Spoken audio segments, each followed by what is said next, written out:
அன்பார்ந்த கன்னிராசி நேயர்களே, உங்கள் அன்பு ஜோதிடர் சிவசண்முக சுந்தரத்தின் அன்பான வணக்கங்கள். வர இருக்கின்ற 2025ஆம் ஆண்டு கன்னிராசிக்கு உண்டான பொது பலன்.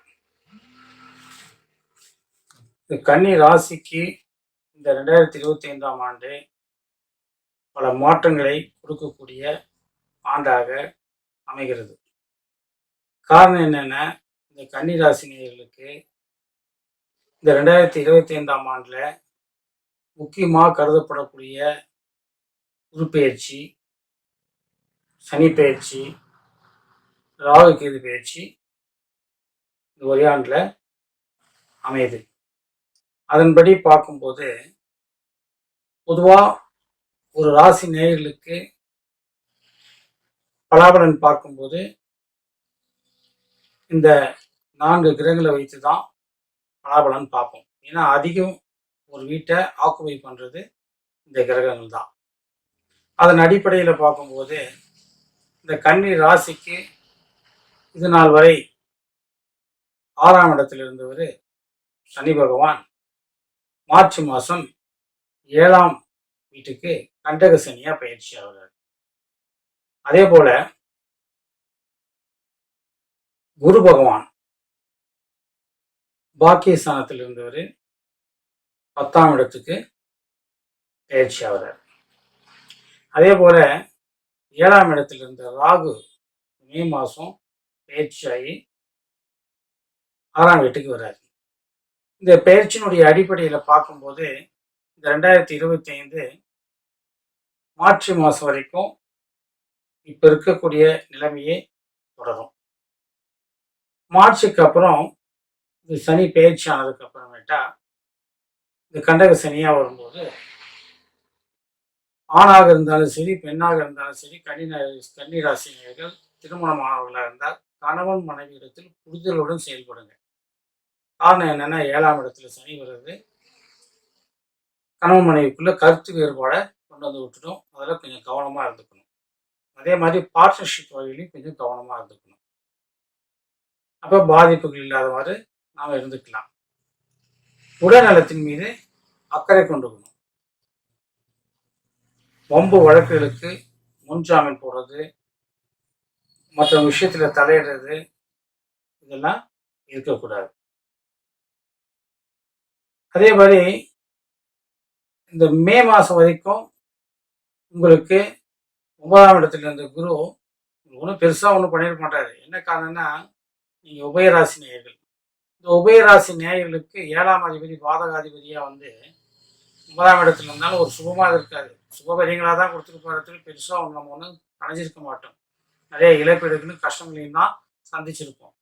அந்த பாதகாதிபதி 10ல் போய் அமர்ந்து தொழிலை கெடுத்துருவார்னு நினைக்கலாம். ஆனால் பாதகாதிபதி 10ல் மறையிறது நமக்கு ஒரு சிறப்பு தான். அதனால குருவை பற்றி நீங்கள் கவலைப்பட வேண்டிய அவசியம் இல்லை. இந்த சனியினால் ஏற்படக்கூடிய தாக்கமாகட்டும், இல்லை இந்த குருவினால் ஏற்படக்கூடிய தாக்கமாகட்டும் பயப்பட வேண்டிய அவசியம் இல்லை. காரணம் என்னன்னா, இந்த 7ஆம் இடத்திலிருந்து உங்களை பல சிக்கலுக்கு ஆளாக்கிய ராகு பகவான் 6ஆம் இடத்துக்கு வர்றார். ரோகஸ்தானத்துக்கு. இந்த 6ஆம் இடத்துல ராகு பிரவேசம் பண்ணிட்டு இருக்கிற காலம் பார்த்தீங்களா, லக்ஷ்மி கடாட்சம்னு சொல்லுவாங்க. அப்போ என்ன பண்ணாரு, வருமானத்தை கொடுப்பார். 6ஆம் இடத்துலங்கிறது ரோகஸ்தானம். ரணம், ருணம், ரோகம், கடன், வியாதி, தொல்லை, இதுலேருந்து நம்ம விடுபட்டுடலாம். அப்போ இதுலேருந்து விடுபடுறதுக்கு என்னன்னா, வருமானத்தை கொடுக்கணும். கண்டிப்பாக இந்த ராகுவால் கிடைக்கும்.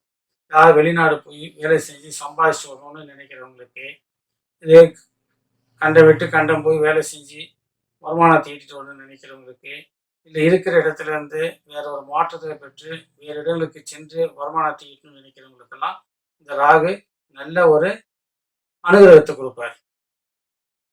அதே போல கேது 12ல் தான் அமர்றாரு. அப்படி அமரும் போது மறைவு ஸ்தானத்தில் போகிறதுனால பயப்பட வேண்டிய அவசியம் இல்லை. விரயத்தில் கேது இருக்காலும் பயப்படாதீங்க. 6ல் இருக்கக்கூடிய ராகு அதை பேலன்ஸ் பண்ணிப்பாரு. அதே போல் பார்த்தீங்கன்னா, இந்த 10ஆம் இடத்துல இருக்கக்கூடிய குரு வந்து உங்கள் வீட்டுக்கு 4ஆம் இடத்தை பார்க்கும். அதே மாதிரி 5ஆம் பாரியம் உங்கள் வீட்டுக்கு 2ஆம் இடத்தையும் பார்க்குது. அப்போ 2ஆம் இடம் தனம், குடும்ப, வாக்கு. அப்போ அந்த விஷயத்தில் நீங்கள் வந்து கொஞ்சம் யார்கிட்டையும் ஒரு கமிட்மெண்ட் கொடுக்குற விஷயத்துல யோசனை பண்ணி கமிட்மெண்ட் கொடுக்கணும். உங்களால் முடிஞ்சா நடக்கும் முடியும் அப்படின்னா அந்த கமிட்மெண்ட்டை கொடுக்கலாம், இல்லைன்னா வேண்டாம். குடும்ப விஷயத்திலையும் மற்ற ஒரு விஷயத்துல தலையிடுறத நம்ம தவிர்த்துட்டு இறை வழிபாட்டிலேயே போனீங்கன்னா இந்த பாதிப்புகள் எதுவும் இல்லாமல் பார்த்துக்கலாம். அதே மாதிரி வீட்டில் இருக்கக்கூடிய தாய்மார்கள் இருந்தாங்களா அவங்கள கவனமாக பாதுகாத்துக்கணும்.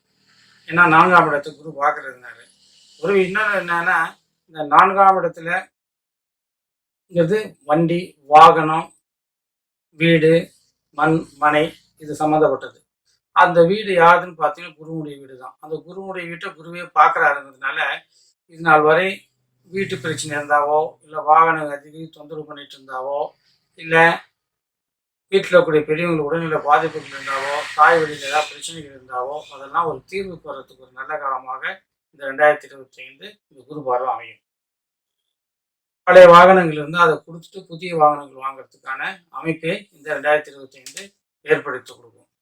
அதனால் நிலத்தில் இருக்கக்கூடிய சிக்கலான பிரச்சனைகளை தீர்வு காண்றதுக்கு இது ஒரு நல்ல சூழ்நிலையை ஏற்படுத்தி கொடுக்கும். ஒரு விஷயம் என்னன்னா, அந்த வீட்டை சனி பகவான் பார்க்குறாரு. அப்போ சிக்கலான விஷயங்கள் இருந்தால் விபரீத ராஜயோகம் மாதிரி ஒரு நல்ல முடிவுக்கு இது ஏற்பட்டுடும்.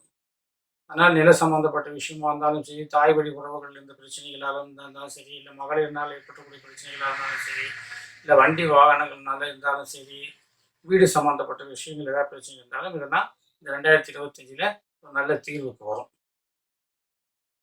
அதே போல் இந்த கண்டக சனி நடக்கிறதுனால இந்த கன்னிராசி நேயர்கள் என்ன பண்ணணும் அப்படின்னா, ஆஞ்சநேயர் வழிபாடு பண்ணுங்க. சனிக்கிழமை 9 to 10 ராகு காலத்தில் போய்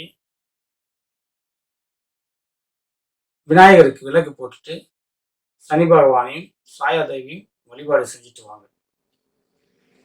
நீங்க பிறந்தது புதனுடைய வீடு. அப்ப விஷ்ணு பகவான் கோவில் இருக்கக்கூடிய நவகிரகங்கள் வழிபாட்டுல நீங்க மேற்கொள்ளுங்க.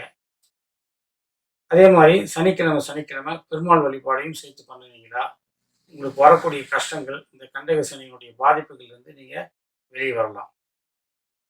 கவனத்துடன் செயல்பட்டு சிந்தித்து செயல்பட்டீங்களா இந்த 2025ஆம் ஆண்டு உங்களுக்கு நல்ல ஆண்டாக அமைய கவலைப்படாதீங்க. அமைய என்னுடைய நல்வாழ்த்துக்கள். நன்றி நேயர்களே.